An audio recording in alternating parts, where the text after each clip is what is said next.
is divided into 4 sections. The artistic and creative quality, and that's basically your idea and what you want to do. Public engagement, so to what extent it engages the public and how it's beneficial. It's worth me noting there that sometimes applications are for a personal project, perhaps for a research and development project that doesn't have public engagement as an immediate outcome. And that's fine, so long as you can show that at a future date it will lead to something that has public engagement of some kind. I think you have to remember that these are public funds, and they do support individuals and they do support individual projects, but it has to contribute to a greater good, I suppose. Then effective management. And the extent to which you have planned things well and you can show that you can manage this project that you're applying for well. And the finance assessment. So that's your budget and to what extent you have experience of dealing with finances and so forth, or to what extent you've done your research. So, as I mentioned before, they then score the application. So there's a write-up for all 4 sections, and alongside the write-up, they attribute a score. And for the first 2 sections, they're scoring it based on strength.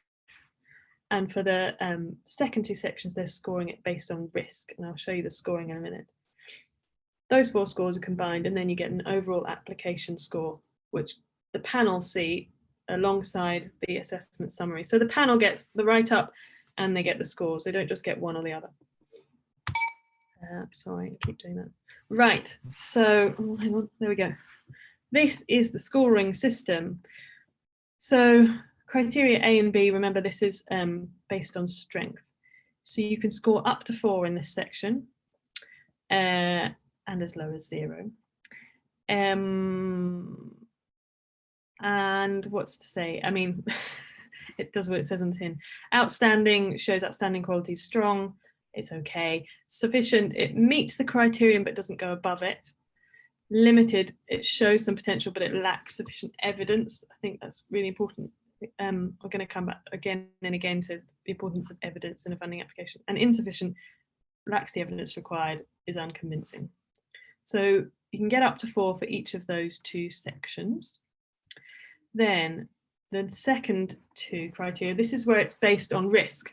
So as you see, it's sort of the opposite of the previous scoring system. If it's low risk, it scores high. If it's high risk, it scores low. So you can score up to 2 for each of these sections. If it's low risk, it shows that you have strong capacity to deliver the planned programme. Medium, there is some element of risk which will require monitoring. Or if it's very high risk, there's significant risk to deliver the planned project. In terms of risk can vary quite dramatically, and it can apply to a whole range of things. If you have never had public funding before, for example, so you don't have any experience of dealing with public funds, but you make clear that you have done your research and you've evidenced your costings well, and you've perhaps got some support from a mentor to help you with the financial management, that would probably be assessed as a medium risk. It wouldn't be assessed as high risk just because you've never dealt with public funding before, because if you've got sort of mitigating factors in place to sort of help you along, it'd probably be a medium risk. If you've applied for lots of funds before, you know what you're doing, you've made it really clear that you know what you're doing, that you've got other funding in place, it doesn't all ride on the Creative Scotland grant, you might come out as low. So I did once see, but yeah, the finance is one thing, the effective management is another. I once saw an application for a project that sounded really, really cool, but they wanted it to take place in a river, literally in a river. And at the end of the day, it was a great idea, and in terms of like artistic quality, it scored really high. But in terms of management risk, it scored very high as risk, because it was basically impossible to meet the sort of safety requirements of it. Anyway, it was a real shame. But that just shows you the sort of things that they're looking for in that sort of section. So the highest possible score when you combine all these sections is 12. And it is considered fundable, and therefore it goes forward to panel if it scores 7 or over. So if we go back, hang on a second. Let's say you had an outstanding idea, but it has no public engagement, and it was very high risk, and you've done okay in the finances. You might score 5. You could have an amazing idea, but still score 5 and not be fundable. I think one of the most important things to learn from this is that a good idea is not good enough. And I think I said this last time probably. You would be amazed by the number of applications that I have seen that score really, really well on these first 2 sections on artistic and creative quality and public engagement. They've thought in so much detail about the idea and how it's going to play out and who it's going to benefit. And it's wonderful. And you read through the first half of the application and you think, this is fantastic. I desperately want to fund this.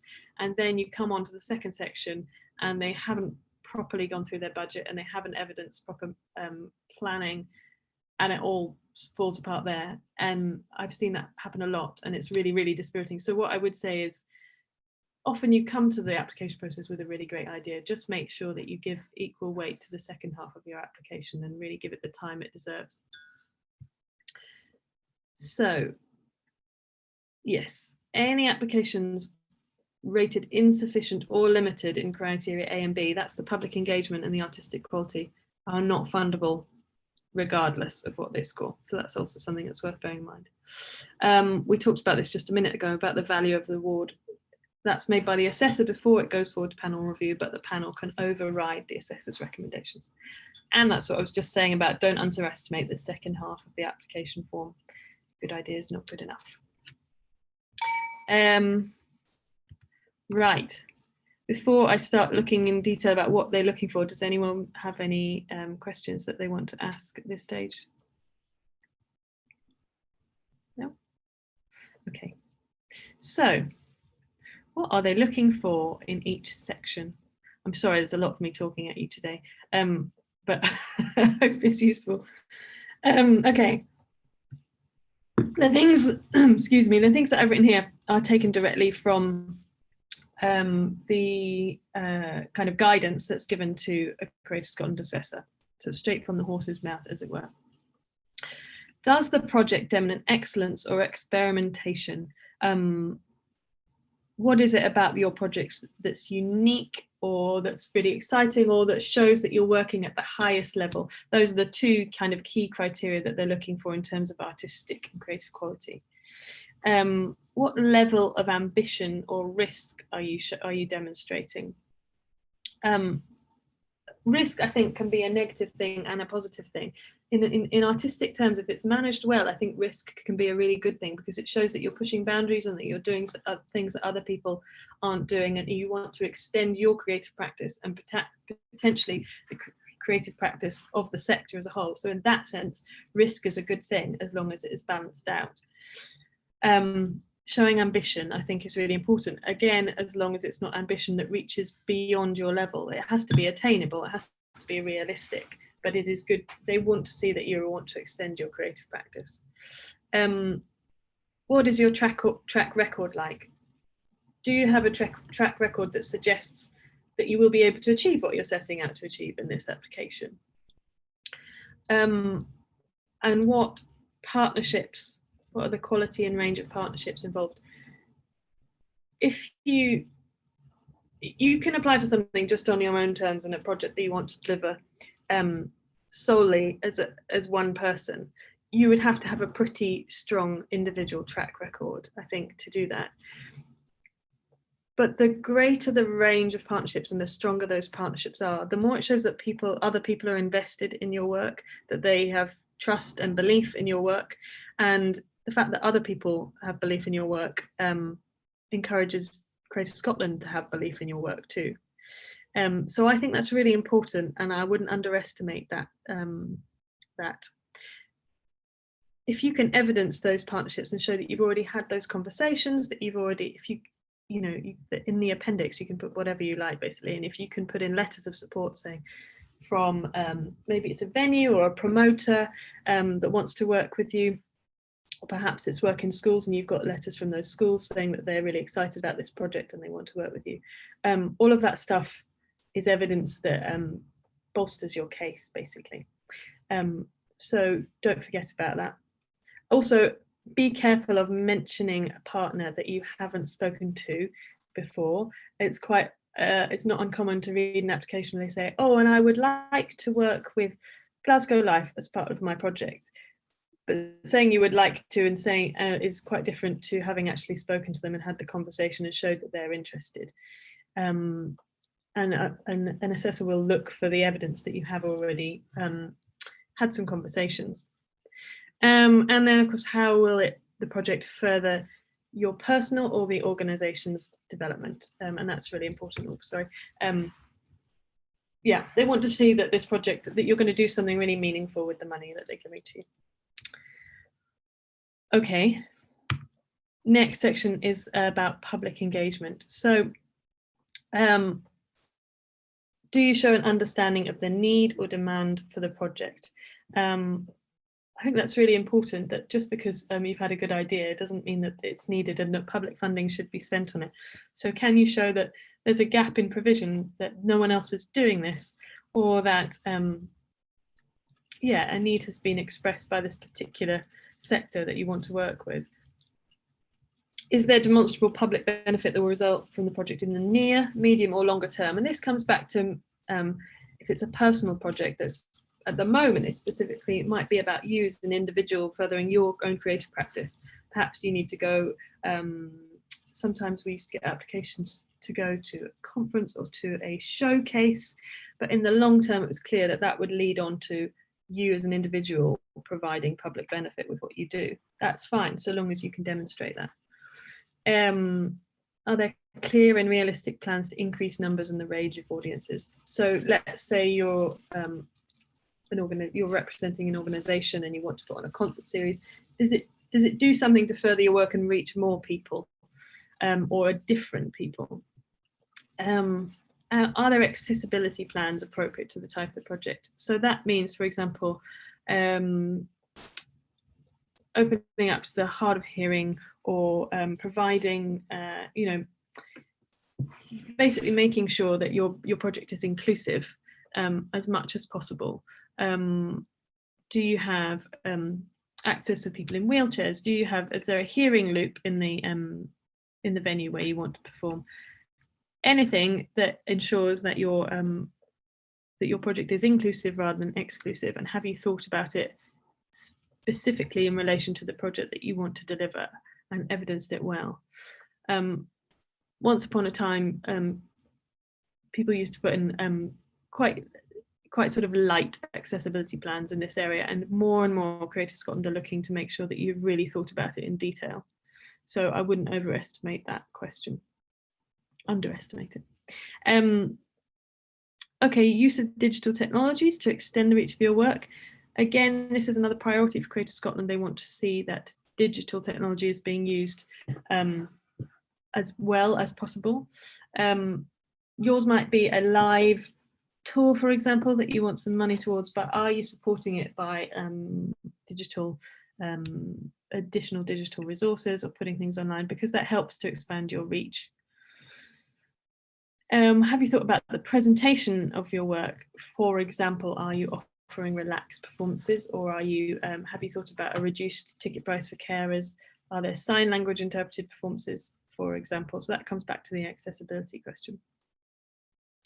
And is the programme strengthened through the distribution of work through touring, digital platforms, partnerships? This is all about increasing the impact of your work. So your live audiences might be small, but can you reach more people through other technology? The further that the money that they are putting to you can go, the better. That's what they want to see. The best use of this, the best investment of these public funds. How far can it reach, basically?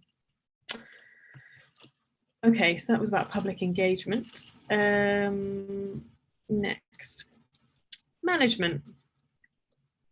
And if you've never managed a project before, I suppose this section might seem scary, but it doesn't really have to be, because it's really just about making sure that you have thought through all the steps along the way. Okay, so is the work that you want to do realistic and appropriate in the context of your track record, or for the type and scale of your organisation and your recent activity? So this comes back to the idea of ambition. You want to be ambitious, but you also want to be realistic. There's no point promising something that you can't deliver, because at the end, you'll have to report back on a project that didn't work. Sometimes, despite our best efforts, projects don't turn out as we plan, and sometimes we do encounter difficulties along the way. But just be realistic about what you're applying for in the first place. Do you as an individual, or does the management team have a strong track record of delivery? Can you show that you've done something similar in the past? Maybe it's not exactly the same, maybe it's not on the same scale, maybe it was something lesser, but can you show that you've done similar work, or even manage something small scale, or help someone else manage something, that shows that you do actually have some experience in doing in managing a project? Are the partnerships that you've got involved appropriate to the type and the scale of the project, and will they make an effective contribution? This comes back to the question we talked about partners before. Partners are great, but are they the right ones for you, and can they offer what you need in terms of that project? Let's say you wanted to do a far-reaching project in schools. Do you have someone from the education sector on board, for example, to help guide that side of the project? Is there a clear awareness of the risks to successful delivery, and have you got appropriate means to mitigate them? I mean, at the moment, risks to delivery are high, and often it's, I want to do some live performances, but there's a risk that the concert halls are not going to be open. Well, having the capacity and skills in-house to deliver that online would be one mitigating factor. Other risks can be financial. For example, what will you do if you don't get the money from Creative Scotland, or what will you do if you don't get the other funding that you've put into the application? And do you have plans to scale back the project if necessary if you don't reach your funding goals? That in itself is mitigating a risk. Is there evidence that the individual or organisation listens to and acts on feedback from audiences, users, peers, stakeholders and other partners?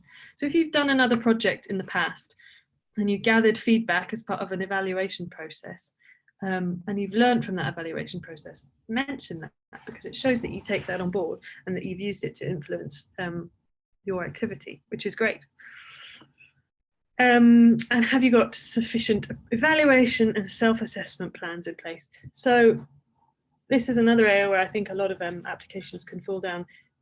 It used to be that people would say, well, I'll hand out feedback forms to the concert goers as they come in, and they'll hand them back as they leave. And that's a good start in terms of evaluation, but really you're looking for more robust evaluation plans than that. For example, by checking in regularly with your partners, perhaps speaking to your partners at the outset of the project about their expectations and what they hope to achieve, and then reviewing that as part of a formal review process after the fact. Press counts as part of an evaluation process, good press or bad press. Try and think about the sort of 360 picture here in terms of evaluation. It's really important, and they want to see that. And it's worth bearing in mind that actually good evaluation at this stage can help you with any future application projects, because you can show that you've learned from it the next time. And finally, the last section is about the financial assessment. So, have you provided a comprehensive and transparent budget appropriate to the scale and type of the project? If you're applying for quite a lot of money, they'll expect to see more detail than they might be at the lower end. However, the more detail that you can give in a budget, the better. So when it comes to your artistic fees, for example, don't just put in a four-figure sum without explaining how you reach that. There's always a section in the budget where you can put in comments, and I would say how that figure was made up. 3 days at £150 times 3 players, that sort of thing. And similarly, if you put in an allowance for travel, try and suggest how that travel allowance, how you've come up with that figure. As much detail as you can give here, the better, because then it doesn't look like you've just plucked some figures from thin air. Is there evidence of realistic costing for any equalities and diversity requirements? So to go back to the question with the point that I raised before about making sure that you've made sure that your project is accessible. It's all very well saying it's accessible in however many ways, but you have to make sure that you've costed for that as well. Otherwise, you won't actually be able to achieve those accessibility standards that you've set for yourself. So for example, sign language interpretation. Let's say that might be one way that you might be planning to make your project accessible. We'll make sure that that's costed for in the budget. Are all operational costs related to the project rather than being costs for the applicant's core costs? So core costs, in case you don't know what that means like salaries, admin, even postage, things like that, things that are not artistic costs. And you can put in an application that includes core costs, but it should be relevant to this particular project. What they're saying with this question is, how are you just trying to actually apply for some general funds here and you sort of tuck them into a project budget? Try and make sure that it is clearly relevant to the project. And I think I mentioned last time that I would say that anywhere up to sort of 20%, maybe 25% of a budget is appropriate for admin management costs. Are the artist fees in line with recognised codes of practice, for example, Musicians Union? I've been surprised actually how many times at panel review I've seen a budget fall down because the costs aren't high enough, because the applicant hasn't looked at the recommended rates according to, for example, the Musicians Union or Equity. So just ensure that you haven't plucked a daily rate out of thin air, that you've checked that it is appropriate. Creative Scotland want to see that artists are being paid fairly. So it's really important to make sure that you're paying at industry rates. What is the organisation's previous experience of managing grants as core funding? So we were talking about before.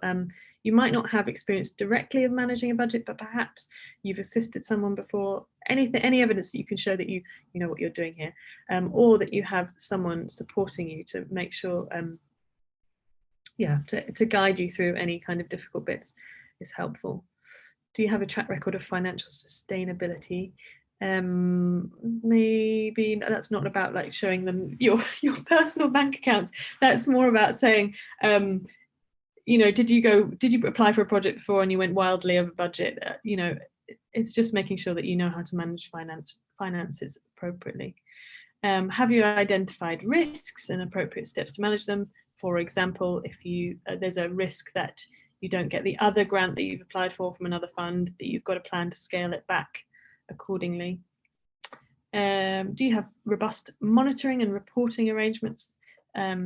Let's say that you're applying on behalf of an organisation. Does your chairman have to approve payments over a certain amount? Or is it double signatories, for example, on the checks? Do you have plans to obtain funding from other sources? Now, it used to be the case, I can't remember what the exact figures are, that you could apply to Creative Scotland for 80% of the cost of a project. I'm looking at Jamie in case he knows off the top of his head. I think it's 80. Is that still the case? Yeah. Sometimes they say, I think it's 80. For other ones, it might be slightly different. They can say 100% for some YMI, for instance, but open project, it's 80. Yeah, okay. So, yes, you might want to apply to Creative Scotland for the bulk of the funding, but you should be showing that you're going to get at least a little bit, and we think 20% from open project funding from elsewhere. So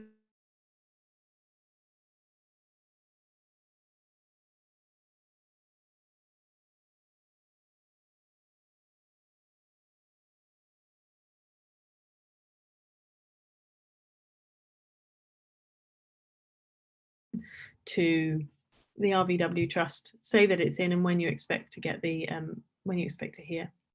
And how convincing are your plans to secure such partnership funds? Well, sometimes that's quite difficult to evidence, but perhaps if you've been successful in securing Trust Foundation before, say that, and they'll think, okay, there's a good chance that they're going to reach their goals. Okay, that is more or less what I wanted to say about Creative Scotland stuff before I come on to Trust and Foundations. So let's just take a moment to see if there are any questions about Creative Scotland application, because I know I've talked at you a lot. Would anyone like to ask any questions?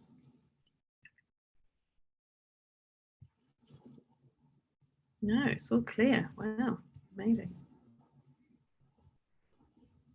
Okay.